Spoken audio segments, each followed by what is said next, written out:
मेरे YouTube channel पर मेरे सभी चाहने वालों का बहुत बहुत स्वागत। आज हम अकाउंटिंग इक्वेशन का अंतिम पार्ट करेंगे और इस पार्ट में भी आपको समझाया जाएगा कि किस प्रकार से जो है वो अकाउंटिंग इक्वेशन में जो ओपनिंग बैलेंसेज होते हैं वेरियस एसेट और लायबिलिटी का उनको कैसे दिखाते हैं। इस बात का विशेष ध्यान रखें। अगर आपने पिछली वीडियो नहीं देखी तो उन सारी वीडियो को बड़े ध्यान से देखें जिसमें अकाउंटिंग इक्वेशन के बारे में आपको बहुत डिटेल में बताया गया। और प्लस वन के विद्यार्थियों के लिए विशेषकर ये बहुत इंपॉर्टेंट है अकाउंटिंग इक्वेशन का चैप्टर, क्योंकि आपको इसमें से जो है प्रैक्टिकल भी आता है और थोड़ा बहुत थ्योरेटिकल पोर्शन भी आता है। तो इस बात का ध्यान रखें कि आप इस क्वेश्चन को, इस चैप्टर को ध्यान से समझने के लिए पिछली 5 वीडियो जो बताई गई थी उन वीडियो को भी ध्यान से देखें और जो हमारी अंतिम वीडियो उस पर भी बिल्कुल ध्यान दें। तो आज हम करेंगे अकाउंटिंग इक्वेशन का अगला क्वेश्चन, और जो हमारा लास्ट क्वेश्चन भी होगा। तो किस प्रकार से अकाउंटिंग इक्वेशन बनाते हैं, जब भी कभी आप अकाउंटिंग इक्वेशन बनाते हैं तो आप बिल्कुल सेंटर में लिखते हैं अकाउंटिंग इक्वेशन। पहला कॉलम सीरियल नंबर, दूसरा कॉलम ट्रांजैक्शन का, तीसरा column asset is equal to capital plus liability. हमेशा ही इस बात का ध्यान रखें अकाउंटिंग इक्वेशन जो है वो asset is equal to capital plus liabilities के बराबर होते हैं।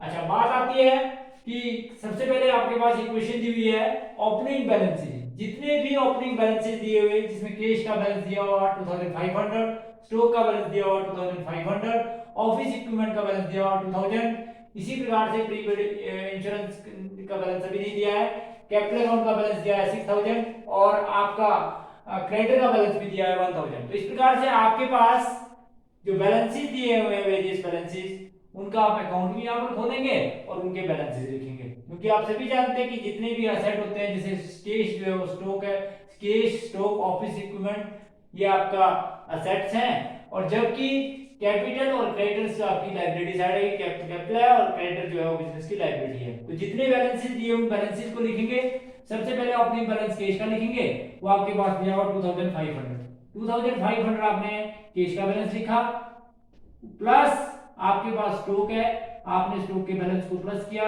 2500, फिर आपके पास जो है ऑफिस इक्विपमेंट का बैलेंस भी दिया हुआ 2000, आपने उसको लिखा। उसके बाद इज इक्वल टू कैपिटल जो आपके पास दी हुई वो 6000 थी, वो आपने 6000 लिखी। उसके बाद प्लस क्रेडिटर्स, आपके पास क्रेडिटर्स भी दिए हुए हैं 1000, आपने क्रेडिटर्स लिखे। तो जो आपके पास क्रेडिटर्स दिए वो भी आपने लिख दिए 1000। तो जितने भी बैलेंसेस थे सबसे पहले आपने उनको लिखा। उसके बाद नंबर 2 पे आपने नंबर 2 इक्वेशन, नंबर 1 ट्रांजैक्शन आपके पास दी हुई है, वो दी हुई है पेड टू क्रेडिटर्स। आपने क्रेडिटर्स को पेमेंट करी ₹500, तो उसकी लेखा पुस्तकों में किस प्रकार से एंट्री करेंगे।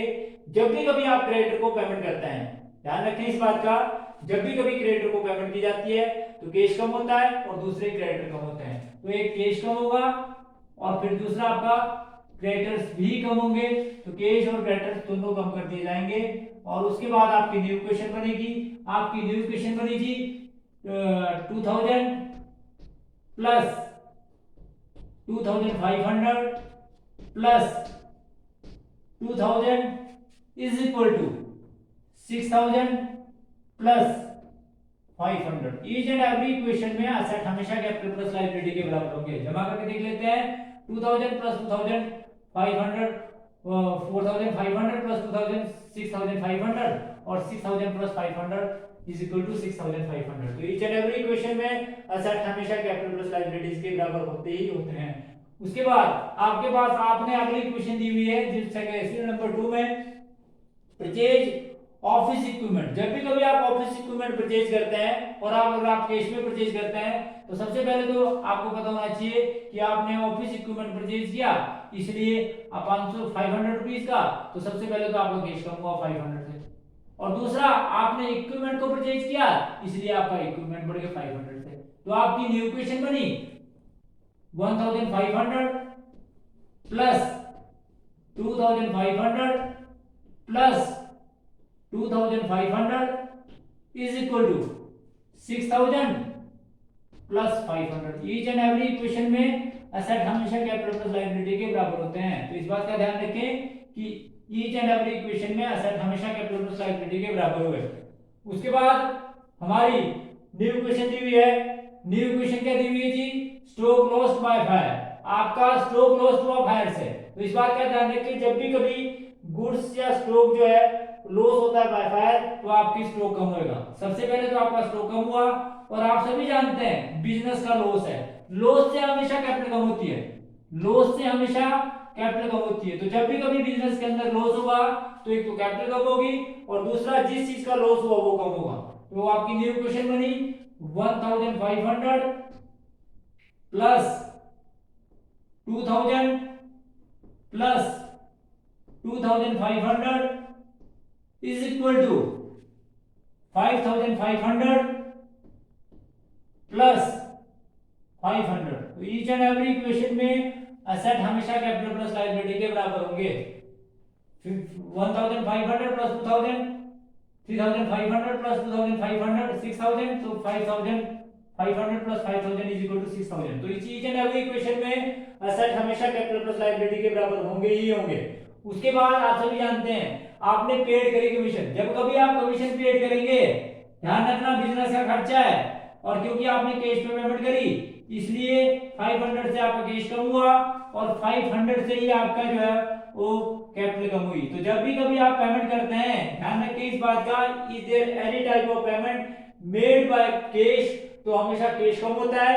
और इस बात का ध्यान रखें कि क्योंकि ये बिजनेस का खर्चा था, खर्चों से एक्सपेंसेस से हमेशा कैपिटल कम होता है, लॉसेज और एक्सपेंसेस से हमेशा कैपिटल कम होती है, इनकम और प्रॉफिट से हमेशा कैपिटल बढ़ती है। अगर ये कैश में रिसीव होता तो आपका प्रॉफिट बढ़ता, आपकी कैश बढ़ता, और अगर आपने खर्चा किया तो आपका कैश कम हुआ। तो कमीशन पेड से ध्यान रखें एक तो आपका कैश कम हुआ और दूसरा आपकी कैपिटल कम हुई। तो आपकी न्यू इक्वेशन बनी 1000 plus 2000 plus 2500 is equal to 5000 plus 500। Each and every equation में एसेट जो है हमेशा कैपिटल प्लस लायबिलिटी के बराबर होंगे। इसको आप जमा करके देख सकते हैं, तो ये आपके पास 5500 प्लस 5500 जो है इक्वल आया। उसके बाद केस स्टोलन अवे, अब चोरी जो हुई वो केश की हुई, केश स्टोलन अवे बिजनेस का लॉस है, और दूसरा किस चीज की चोरी हुई, कैश की। तो जिस चीज की चोरी होगी वो चीज कम होगी। तो सबसे पहले तो आपका कैश कम हुआ, कैश कम हुआ आपका 500 से, और दूसरा आप सभी जानते हैं क्योंकि बिजनेस का लॉस है इसलिए कैपिटल कम हुई। तो आपकी न्यू इक्वेशन बनी जी, न्यू इक्वेशन बनी 500 plus 2000 plus 2500 is equal to 4500 plus 500। तो ईच एंड एवरी इक्वेशन में asset is equal to capital plus liability. 500 plus 2000, 2500 plus 2500 5000, और इसी प्रकार से 4500 plus 500 that is also equal to 5000। उसके बाद depreciation on equipment, depreciation business का लॉस, और दूसरा जिस पर भी लगा, जिस भी फिक्स्ड एसेट पर लगा हुआ एसेट कम होता है। डेप्रिसिएशन से आपको बताया था मैंने पिछली वीडियो के अंदर कि आपको बताया था कि depreciation outstanding expenses, prepaid expenses, accrued income और अनएक्रूड इनकम की आइटमों की किस प्रकार से लिखा पुस्तकों में एंट्री करते हैं। अकाउंटिंग इक्वेशन पर इसका क्या इफेक्ट पड़ता है। तो डेप्रिसिएशन बिजनेस का लॉस है, एक तो कैपिटल कम होगी और दूसरा जिस भी एसेट पर लगा हुआ एसेट कम होगा। तो आपका ऑफिस इक्विपमेंट पे लगा तो आपका ऑफिस इक्विपमेंट कम हुआ जी, और दूसरा आप सभी जानते हैं कि आपको लॉस हुआ तो आपकी कैपिटल कम होगी।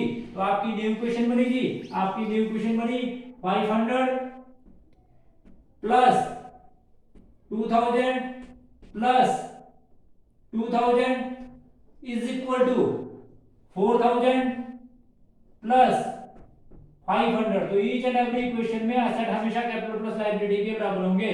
उसके बाद आउटस्टैंडिंग वेजेस, आपको पहले ही बताया था कि आउटस्टैंडिंग वेजेस बिजनेस की लायबिलिटी है। तो एक तो आपकी आउटस्टैंडिंग वेजेस बढ़ी, और दूसरा यानी कि आप जो है माइनस करेंगे कैपिटल में से।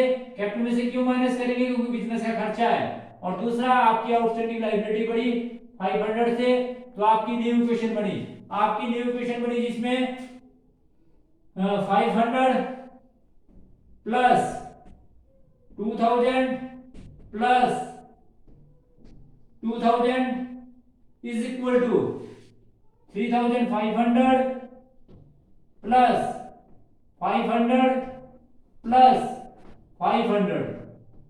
तो ये था कि आपका आउटस्टैंडिंग एक्सपेंसेस का, जिसका किस प्रकार से लेखा पुस्तकों में एंट्री की जाएगी। एक तो आपका क्योंकि आउटस्टैंडिंग एक्सपेंसेस बिजनेस का खर्चा, खर्चों से कैपिटल कम हुई, दूसरी बिजनेस की लायबिलिटी, आपकी लायबिलिटी बढ़ी।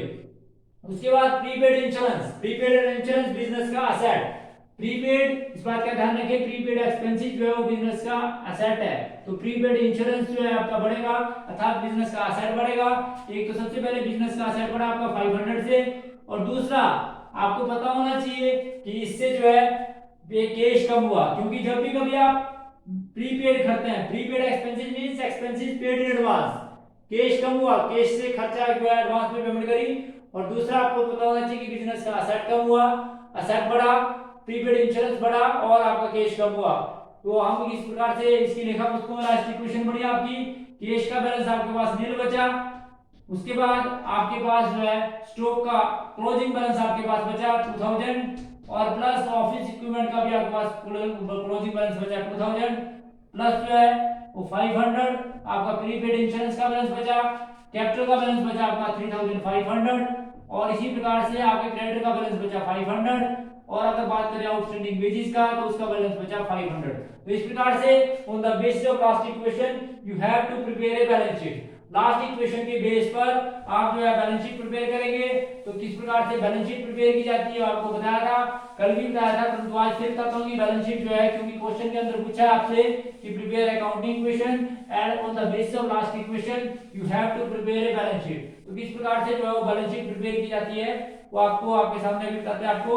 तो बैलेंस शीट, जब भी कभी आप किसी फर्म की बैलेंस शीट बनाते हैं तो आप सबसे पहले सेंटर में लिखते हैं बैलेंस शीट। आप सभी जानते हैं बैलेंस शीट वर्ष के अंत में व्यवसाय की फाइनेंशियल पोजीशन के बारे में बताती है, और अकाउंटिंग इक्वेशन के अंदर ये बताएगी कि आपका असेट जो है वो कैपिटल प्लस लायबिलिटी के बराबर है या नहीं है। यदि आपकी बैलेंस शीट मिल जाती है तो इस बात की ओर इंडिकेट करेगा कि आपके असेट जो है वो आपके जो असेट है वो कैपिटल प्लस लायबिलिटी के बराबर होते हैं। Left hand side of balance sheet is called liability side, left hand side जो है वो बैलेंस शीट की लायबिलिटी साइड होगी, और इस बात का ध्यान रखें। फिर यहाँ पर आएगा amount in rupees, amount in rupees में यहाँ लिखेंगे आप अमाउंट, जो भी आपका अमाउंट होगा। इसी प्रकार से इस साइड आपके होंगे असेट साइड, असेट्स होंगे, और उसके बाद जो है आपका यहाँ पर होगा अमाउंट इन रुपीज, इस साइड आप लिखेंगे अमाउंट इन रुपीज। उसके बाद फिर आप लाइन ऑफ डिमार्केशन लगा देंगे। तो इस बात का ध्यान रखें कि असेट हमेशा कैपिटल प्लस लायबिलिटी के बराबर होंगे, असेट हमेशा ही आपके कैपिटल प्लस लायबिलिटी के बराबर होंगे। तो सबसे पहले आप सभी जानते हैं कि लायबिलिटी साइड में हमारे पास कैपिटल दी हुई है, तो हमारे पास कैपिटल जो है वो कितनी है, वो है जी आपकी बैलेंस जो लास्ट इक्वेशन में बचा था वो बचा था 3500। उसके बाद आप सभी जानते हैं कि हमारे पास जो है वो क्रेडिटर्स हैं, तो क्रेडिटर्स का बैलेंस जो हमारे पास बचा था वो अंत में वो बचा था जी आपका 500, और इसी प्रकार से आउटस्टैंडिंग वेजेस, आउटस्टैंडिंग वेजेस का जो है अंतिम बैलेंस बचा था 500। आप इसका टोटल करेंगे, तो जब आप इसका टोटल करेंगे तो इसका टोटल आया 4500। इसी प्रकार से आप असेट साइड भी देखेंगे, असेट साइड में सबसे पहले हमारे पास जो है वो कैश है, तो कैश का बैलेंस जो है हमारे पास जो है वो दिया हुआ है नील, क्योंकि कुछ भी लास्ट में बैलेंस नहीं बचा। उसके बाद आप सभी जानते हैं हमारे पास स्टॉक, तो स्टॉक का बैलेंस जिसको आप गुड्स भी बोलते हैं, या आपके पास 2000 बैलेंस बचा। इसी प्रकार से अब आपका अगला जो है वो है आपका ऑफिस इक्विपमेंट, तो ऑफिस इक्विपमेंट का जो आपके पास क्या बैलेंस बचा वो हम लास्ट इक्वेशन के बेस पे देखेंगे। तो ऑफिस इक्विपमेंट का बैलेंस भी आपके पास 2000 बचा। इसी प्रकार से आपके पास प्रीपेड इंश्योरेंस, जो प्रीपेड इंश्योरेंस है वो भी आपका बिजनेस का करंट एसेट है, तो प्रीपेड इंश्योरेंस का कितना बैलेंस बचा वो हम लिखेंगे। तो प्रीपेड इंश्योरेंस का बैलेंस बचा जी 500, और जब आप टोटल करेंगे when you are totaling both side you will find the total of both side are equal to each other। तो इस प्रकार से दोनों साइड का टोटल का मिलना इस बात की ओर इंडिकेट करेगा कि आपका क्वेश्चन सही है। तो इस प्रकार से हमारा अकाउंटिंग इक्वेशन का जो है ये अंतिम पार्ट था, और इसको पढ़ने से करने के बाद आपको बता दिया जाता है कि यदि आप सारी वीडियो को बड़े ध्यान से देखेंगे तो आपको अकाउंटिंग इक्वेशन जो है 101% जो है समझ आएगी, 101% जो है इसकी गारंटी है। तो इस प्रकार से हमारा जो है अकाउंटिंग इक्वेशन का जो है आपका चैप्टर नंबर 3 प्लस 1 अकाउंट का जो है वो आज यहीं पर समाप्त होता है। Thanks for watching the video, please like and subscribe my channel.